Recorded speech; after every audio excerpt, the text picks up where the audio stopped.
Lorsque l'on parle du Mésozoïque, bien évidemment, on pense illico aux dinosaures non aviens. Alors certes, c'est effectivement l'ère qui a connu l'ascension de ces formidables créatures, puis quelques 150-160 millions d'années plus tard, a vu le déclin de ces derniers.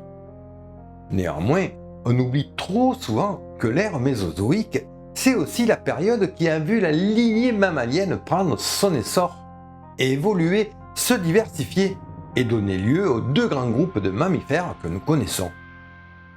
Alors bonjour à toutes et à tous, aujourd'hui nous allons nous pencher sur ces mammifères de l'autre bout du monde, le groupe frère des mammifères placentaires, les mammifères marsupiaux.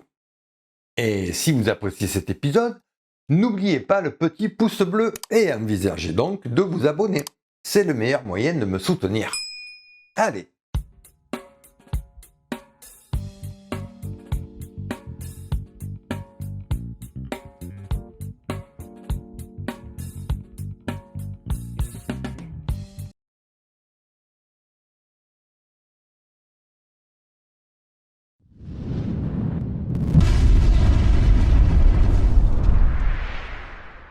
Effectivement, on a tous en tête cette phrase devenue courante qui dit que les mammifères évoluaient dans l'ombre des dinosaures. Alors, c'est sans aucun doute vrai, tout du moins pour certains d'entre eux. Cependant, dans l'ombre des dinosaures, les mammifères continuaient doucement, mais sûrement leur évolution. Enfin, doucement, ce n'est pas vraiment le mot adéquat.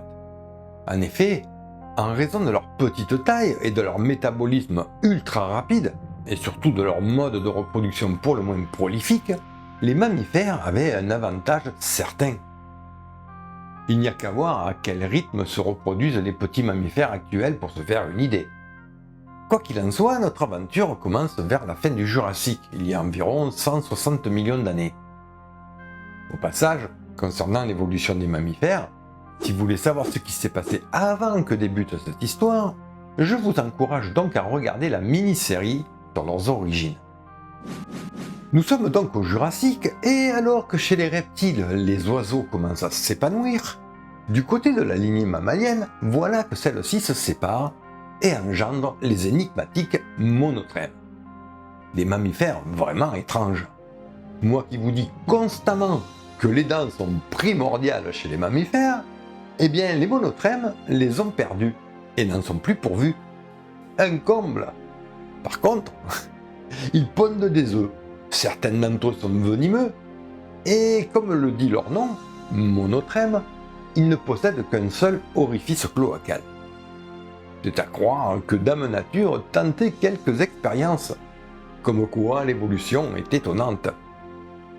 Toujours est-il que quelques millions d'années plus tard, alors que nous sommes aux alentours des 150-145 millions d'années, fin Jurassique début Crétacé, la lignée mammalienne se divise à nouveau, donnant lieu cette fois-ci au groupe des terriens, à savoir l'ensemble des placentaires et des marsupiaux, les euthériens et les métathériens.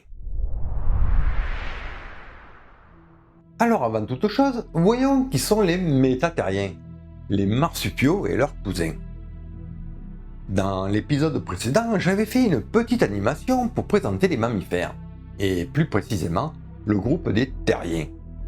Et je vous disais donc que les mammifères placentaires appartenaient à un groupe nommé euthériens. Eh bien, les métathériens sont le groupe frère de ces euthériens. En termes plus simples, les marsupiaux sont le groupe frère des placentaires. Et ce qui caractérise principalement les métathériens, marsupiaux inclus, outre une palanquée de détails anatomiques, c'est surtout leur mode de reproduction unique. Chez les placentaires, grâce au placenta qui nourrit l'embryon, lorsque la femelle met bas, elle accouche d'un juvénile quasiment formé. Et bien souvent, chez certaines espèces, prédation oblige, apte à se mouvoir très rapidement. Mais chez les marsupiaux, il en va tout autrement. Ils ne produisent pas de placenta. En effet, après l'accouplement, la durée de gestation est relativement courte, de quelques dizaines d'heures à une quarantaine de jours selon les espèces. Les marsupiaux mettent ainsi au monde une larve, une larve marsupiale, un embryon en quelque sorte. Et ce petit être, alors encore immature, va dès sa mise au monde, instinctivement, et par ses propres moyens, escalader le ventre de la mère jusqu'à atteindre le marsupium, la fameuse poche ventrale, emblématique de ces mammifères. Et c'est dans ce marsupium que le nouveau-né va pouvoir s'allaiter pendant un très long séjour et achever ainsi son développement. Notez au passage que selon les espèces marsupiales, l'ouverture du marsupium est soit dirigée vers l'avant ou vers l'arrière. Par exemple, elle est dirigée vers l'arrière chez les marsupiaux fouisseurs et vers l'avant chez les marsupiaux grimpeurs. Logique. Des animaux au mode de reproduction pour le moins étonnant. Et les différences ne s'arrêtent pas là, vous imaginez bien que c'est bien plus complexe que ça. Et je ne vous parle même pas de dentisterie. Quoique, histoire de vous faire marrer, voilà ce que dit l'auteur à propos de cette illustration. Les molaires, au moins dans leur état non modifié, se distinguent facilement de celles des placentaires et des autres groupes Tribosphénida. Les molaires supérieurs ont le métacone et paracone placés vers le centre de la dent, avec jusqu'à 5 styles de cuspide, présentes sur sa surface occlusale. Les molaires inférieurs ont une paraconide placée lingualement sur la partie trigonide, tandis que sur le talonide, l'hypoconulide et les cuspides des antoconides sont rapprochés ou jumelés, et bien séparés de l'hypoconide. Allez, faisons plutôt un petit état des lieux. En guise de préambule à ce chapitre, sachez que les marsupiaux vivants aujourd'hui représentent environ 6% de la diversité des mammifères modernes, et sont représentés par 260 ou plus de 400 espèces selon les sources. Et vu que l'on trouve exclusivement les marsupiaux que dans 2 parties du globe, à savoir les Amériques et l'Australasie, l'Australasie étant une partie de l'Océanie. Ce n'est pas bien compliqué, on les divise donc en 2 groupes. Les Ameridelphia pour ceux du continent américain et les Australidelphia pour ceux d'Australasie. Du côté des Amériques, les Ameridelphia se composent de 2 groupes. 2 groupes d'opossums représentant un peu plus de 200 espèces réparties en 2 familles. Jusque-là, c'est plutôt simple. Et en Australasie, c'est un brin plus complexe. On compte 5 groupes. Là aussi, on va faire au plus simple. Alors, nous avons Los Monitos del Monte, littéralement les petits singes de la montagne, qui est la famille la plus basale et qui compte une seule espèce. Nous avons aussi les grandes taupes marsupiales, qui comptent 2 espèces. Puis ensuite, nous avons les bandicoots, qui sont plus nombreux, et représentés par 24 espèces. Et ensuite, les carnivores marsupiaux, encore plus nombreux, comprenant l'infernal mais non moins malheureux diable de Tasmanie, tout juste sauvé de l'extinction, toutes les souris marsupiales, insectivores, ou encore le regretté thylacine, qui lui n'a malheureusement pas survécu à la folie des hommes. L'ensemble représentant à ce jour 71 espèces. Puis vient le dernier groupe et aussi le plus prolifique, celui des koalas, wombats, phalangers, kangourous et quelques autres bestioles de petite taille. Le tout représentant 137 espèces. Voilà donc un groupe bien diversifié de plus de 300 espèces, allant de la petite musaraigne jusqu'au grand kangourou, en passant par les étonnants phalangers volants. Bien, à ce stade, nous savons dans les grandes lignes qui sont les marsupiaux et les principales différences qu'ils ont avec leurs cousins placentaires. Poursuivons. Pendant des décennies, les scientifiques ont débattu sur la question de savoir si le mode marsupial de la reproduction est ancestral à celui du placenta. Certains considéraient le mode marsupial comme primitif, que les placentaires étaient plus évolués. D'autres, au contraire, pensaient qu'il s'agissait d'une stratégie de reproduction alternative, mais tout aussi bien adaptée et convenant mieux à un environnement donné. Bref, quoi qu'il en soit, il y a deux sortes de reproduction chez les mammifères. Mais une chose est sûre, ils partagent un ancêtre en commun. Un ancêtre en commun malheureusement non identifié à ce jour. Cependant, grâce à la technique de l'horloge moléculaire, un truc vachement compliqué qui parle de molécules, de génétique. En génétique, l'hypothèse de l'horloge moléculaire est une hypothèse selon laquelle les mutations génétiques s'accumulent dans un génome à une vitesse constante. Elle permet ainsi théoriquement, en reliant le taux de mutation des gènes à la différence génétique entre espèces proches, d'établir une échelle chronologique approximative de la divergence de ces espèces. Oui, voilà. Vous voyez, c'est pas si compliqué que ça au bout du compte, hein. Bref, nous savons grâce à la technique de l'horloge moléculaire que la séparation des mammifères en marsupiaux et en placentaires remonte aux alentours des 150 millions d'années, vers la limite Jurassique-Crétacé. Et si l'on pense que les placentaires sont apparus au cours du Crétacé quelque part en Asie, le registre fossile nous révèle qu'il est fort probable que les marsupiaux trouvent leurs origines en Amérique du Nord, lorsque eut lieu la séparation des deux groupes de mammifères, euthériens, métatériens. Puis, en suivant le parcours du registre fossile de la Paleobiology Database, on voit qu'au fil des millions d'années qui passent, tout en se diversifiant, ils migrent de toutes parts sur le globe. Voyez donc. Au Paléocène, ils se répandent en Amérique du Sud. Au cours de l'Éocène, certainement arrivant au cours d'un contact Amérique-Asie, voilà qu'ils sont présents en Afrique du Nord, en Inde, et ils pullulent en Europe, à l'image de la célèbre sarigue de Cuvier. Et par ailleurs, ils sont déjà présents en Australie.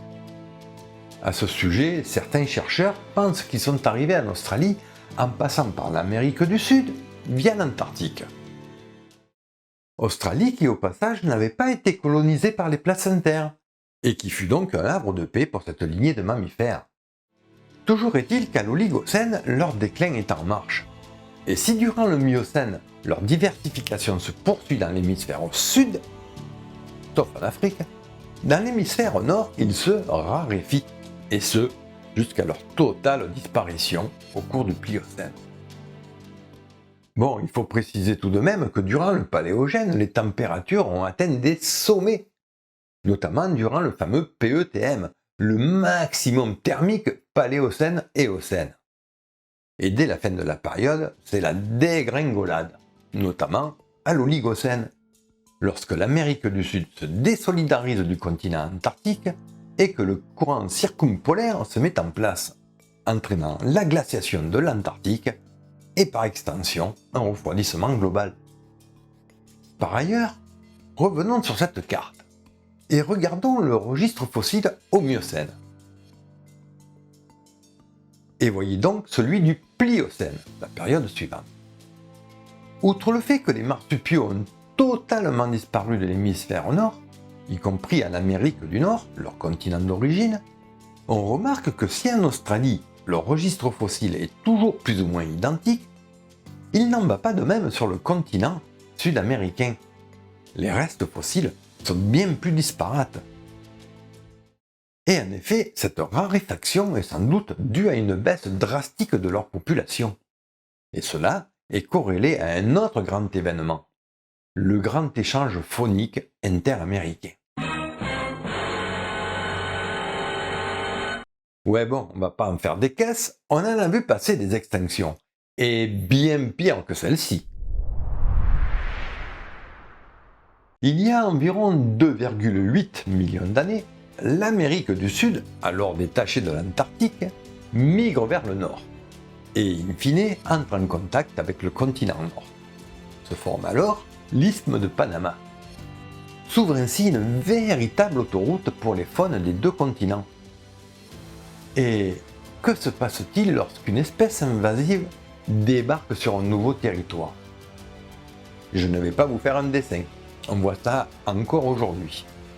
Que ce soit les frelons asiatiques et autres écrevisses de Louisiane dans nos contrées européennes, la rascasse volante en Méditerranée et j'en passe. Bref, à court, moyen terme, voire même à long terme, il y a toujours un perdant dans l'histoire. Du reste, aujourd'hui, les marsupiaux australiens, tout du moins les espèces de petite taille, sont en sérieux déclin, car nos charmants félidés, que l'on adore autant, sont un réel problème dans les contrées lointaines d'Australie. Et je ne vous parle même pas des diables de Tasmanie, qui ont connu un véritable massacre et qui ont été sauvés in extremis au bord de l'extinction. Quoi qu'il en soit, dans l'affaire qui nous occupe, le grand échange faunique interaméricain, vous l'aurez compris, les grands perdants ont été les marsupiaux. Enfin, plus précisément les métathériens. Car oui, il faut comprendre que les marsupiaux ne sont qu'un groupe parmi tant d'autres au sein du grand clade des métathériens. Et bien que de nombreuses familles aient disparu, les marsupiaux sud-américains actuels sont ni plus ni moins que les survivants de cette quasi-extinction. Et en parlant de métathériens, parlons-en un peu, tout du moins des métathériens disparus, la fameuse mégafaune marsupiale. Je disais donc que les marsupiaux, plus exactement le clade Marsupiala, était un groupe parmi tant d'autres au sein du grand clade des métathériens, probablement apparu en Amérique du Nord. Et en effet, le clade Marsupiala est lui-même inclus dans le groupe des marsupialiformes, le clade qui regroupe celui des marsupiaux et de leurs plus proches cousins. Proches cousins qu'il faut différencier des métathériens primitifs, entendez des métathériens ancestraux, basaux, comme par exemple le groupe des Deltathéroides, apparu des dizaines de millions d'années auparavant. Et c'est donc dans le groupe des marsupialiformes que l'on retrouve la célèbre mégafaune australienne. Mégafaune marsupiale, bien entendu, comme le diprotodon, un wombat géant. Le procoptodon, un kangourou géant. Ou encore le lion marsupial, pas vraiment un géant, avec moins de 2 mètres, mais tout de même considéré comme un super prédateur, armé de griffes rétractables et une puissante mâchoire armée de dents terriblement aiguisées. Ou encore, cette fois-ci chez les marsupialiformes sud-américains, la famille du non moins célèbre Thylacosmilus atrox, le fameux tigre à dents de sabre marsupial. Enfin, quasi marsupial, puisqu'il s'agit d'un marsupialiforme. Ainsi que du tout récent Anaclyctis gracilis, découvert il y a peu en Colombie, un autre marsupialiforme à dents de sabre. Et ils furent nombreux ces marsupialiformes. Voyez donc toutes ces familles désormais éteintes sur cette longue liste. Comme quoi, les métathériens ont eux aussi une très longue histoire derrière eux. En définitive, les marsupiaux actuels sont les survivants d'une longue lignée, tout aussi complexe que celle de leurs cousins placentaires. Donc en Amérique du Sud, les placentaires ont eu le dessus sur les marsupiaux, jusqu'à leur quasi-extinction. Alors qu'en est-il de la fameuse mégafaune australienne disparue il y a 40 000 ans? Tout du moins, la mégafaune marsupiale australienne. Eh bien, c'est un sujet compliqué, et qui est encore débattu. Bien entendu, vous en doutez bien, l'homme est pointé du doigt, ce qui n'est pas étonnant vu sa propension à la destruction de son environnement. Et ce, depuis les premières études, puisqu'en 1831, le premier scientifique à désigner les hommes est ni plus ni moins que le célèbre Richard Owen. Toujours est-il que d'après de récentes recherches, il est dit que les premiers aborigènes auraient côtoyé la mégafaune pendant des milliers d'années. Et celle-ci représentait une manne de nourriture considérable. Ainsi, et à n'en pas douter, si les hommes chassaient les proies les plus faciles, savoir les juvéniles, et très certainement des juvéniles herbivores, laissant au passage les carnivores avec rien à se mettre sous la dent, bref, on peut facilement comprendre que l'extinction était désormais en marche. Cependant, le changement climatique n'est pas à exclure par ailleurs, vu que l'ère glaciaire a dû entraîner d'importants changements climatiques. Et vu que les espèces de la mégafaune étaient alors habituées à un climat aride, elles n'auraient probablement pas survécu à une telle différence de température. Néanmoins, des études ont prouvé que ces animaux avaient déjà été confrontés à d'autres périodes glaciaires sans le moindre problème. Et cette hypothèse s'affaiblit de plus en plus. Donc on en revient à Homo sapiens. Et bien voilà pour les marsupiaux. J'espère que cet épisode vous aura plu. Dites-moi ça en commentaire, je lirai ça avec plaisir. Bien entendu, likez et pensez à vous abonner. On approche des 50 000. Voilà, merci à tous les tipeurs et autres paypaleurs. Bref, à tous les donateurs et donatrices qui soutiennent mon travail, ma foi, assez ardu. Merci. Bien, sur ce, je vous embrasse, prenez soin de vous, et à la prochaine. Bye bye.